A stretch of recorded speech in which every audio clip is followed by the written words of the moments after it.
Assalamu алейкум. Қайырлы күн, құрметті көрермендер, құрметті достар, бауырлар. Барлықтарыңыздың отбасыларыңызға амандық тілеймін. Табыс, бақыт, береке тілеймін.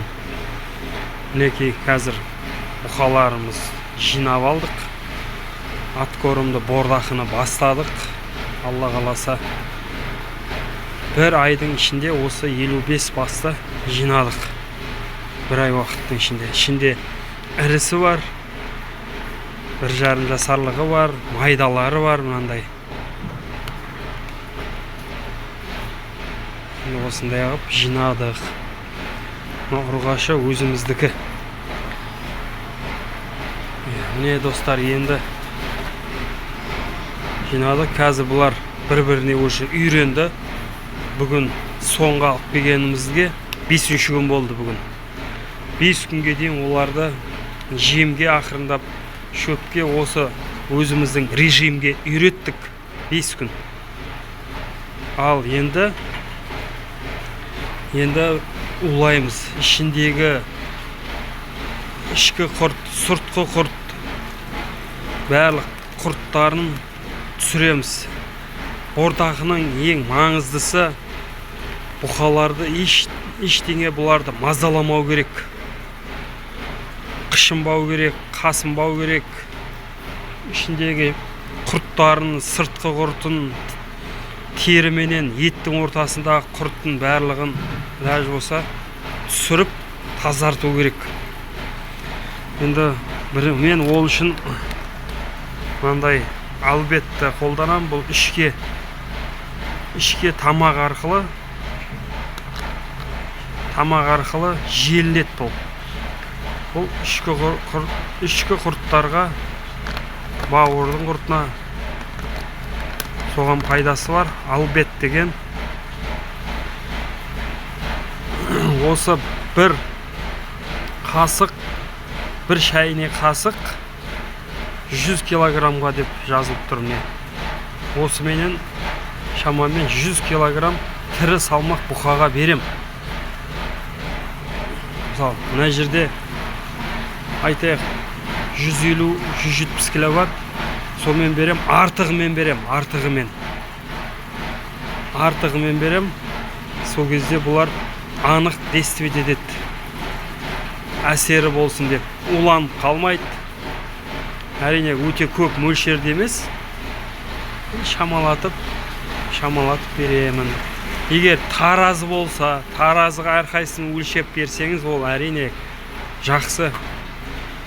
Бірақ менде ондай мүмкіншілік жоқ. Сол себептен мен шамамен білем неше килограммнан шығатын. Енді көзге сөйтіп берем. Бұны ең бірінші беру алдын, албетті беру алдын аш қалдыру керек. Кеше сағат 4-те, кешқұрын 4-те бердім бұларға. Жемін бердім, шөбін ертерек жайғастырдым. Әдейі жемінді азырақ салдым күндегі нормадан. Енді бүгін қазір сағат 17 сағат болды. 17 сағаттан бері бұлар ештеңе жеген жоқ. Осындай ашықтырамыз. Енді қазір барлығы міне жалақтап жемді күтіп тұр.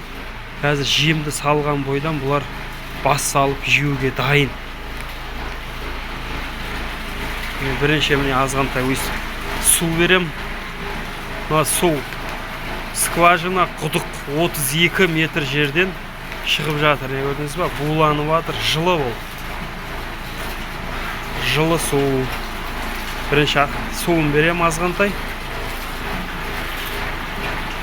Жаңа суларын кеп біртіндеп ішіп жатыр. Суын берем. Қазір шамалдан кейін шөбін салам. Азғантай шөбін салам. Неге десеңіз, міне бірінші маңызды су. Ол жаңағы ас қазандарын ашып бастайды. Ас жүретін жолдарды ашады. Сосын шөп берем. Ана бірден жем берсеңіз, ол нығыздалып қалуы мүмкін. тамақ жаңа асқазанның ішіне. Сол үшін шөп берем. Шөп бергесін жем жегенде үлпілдеп бір-біріне тығыздалып қалмайды. Ал болды, енді қазір суын береміз. Суын беріп, суды өшіріп, шөпті берем. Мен достар, бордақы сөйтіп бірінші улану бастайды. Маңызды құрттарын өлтіру ғой, ішіндегі құрттарды, неше түрлі паразиттерді өлтіру.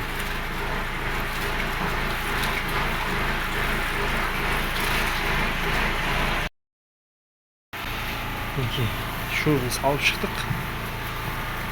Көкпеңбек шөп, арпахан. Көп емес. Алып шықтық. Қытай. Қазір шөбін жеп болсын. Жемін салып бар жатырық, бірден дәрісін беріп кетеміз. Осы жағына салдық.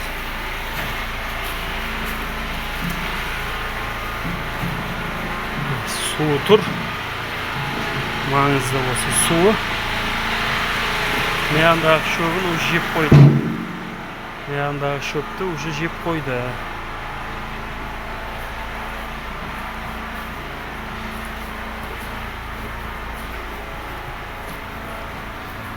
Өйстіп саламыз кішкентай.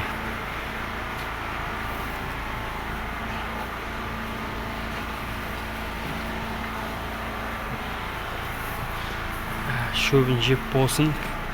5 минуттардан 10 минуттан кейін жемін салып, сразу дәрі салып тастаймыз.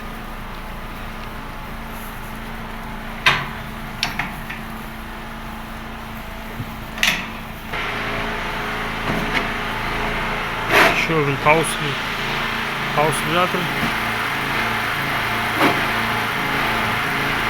Үстіне жемін салып аламыз.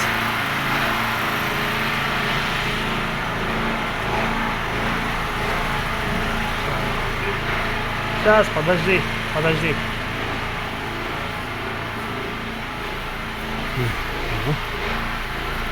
Жағында тауысып қалды.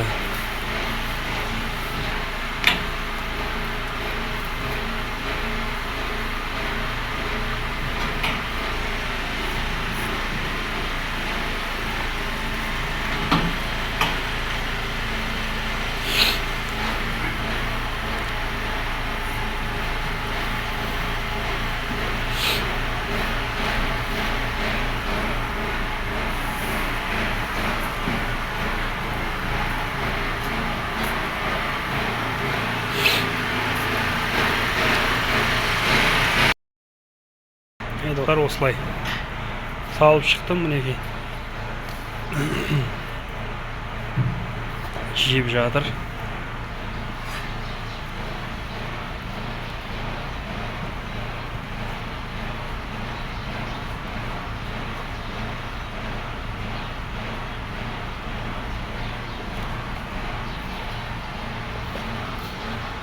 Өйстіп салып шықтым. Аяқтардың бәріне салып шықтым, жеп жатыр. Қазір жалап, тауысып жеп қояды. Мына жақтардың бәріне салып ем, жеп қойған. Өйстіп, ішіндегі құрттарға қарсы дәрі өйстіп беріледі бізде. Өйстіп, дәріні беріп болдық. Көкін ұстадым.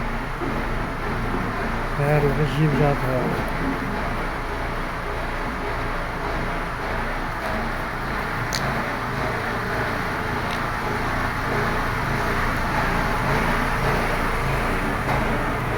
Аз бердік, мына жағын уже жеп қойды, жалап.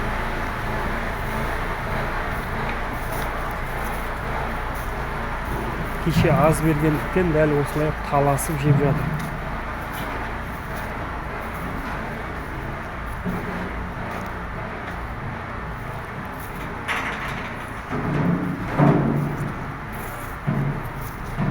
Достар, өйстіп уланады, улаймыз. Ішкі құрт, сыртқы құртына дәрі береміз.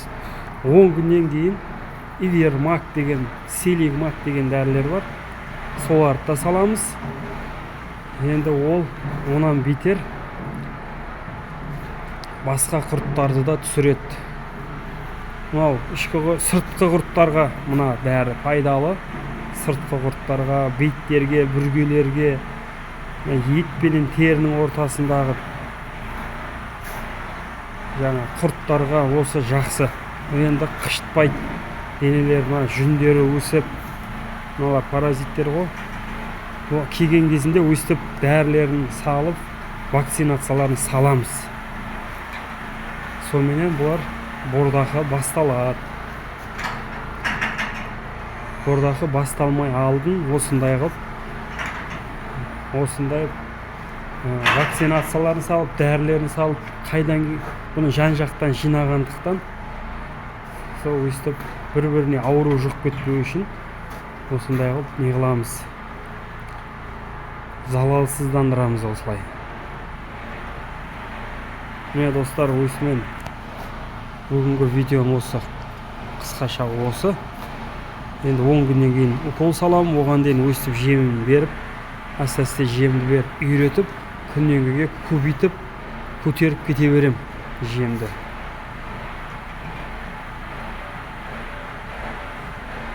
Хош достар, сау болыңыздар, аман болыңыздар. Барлықтарының отбасыларыңызға амандық, бақыт, береке, табыс тілеймін.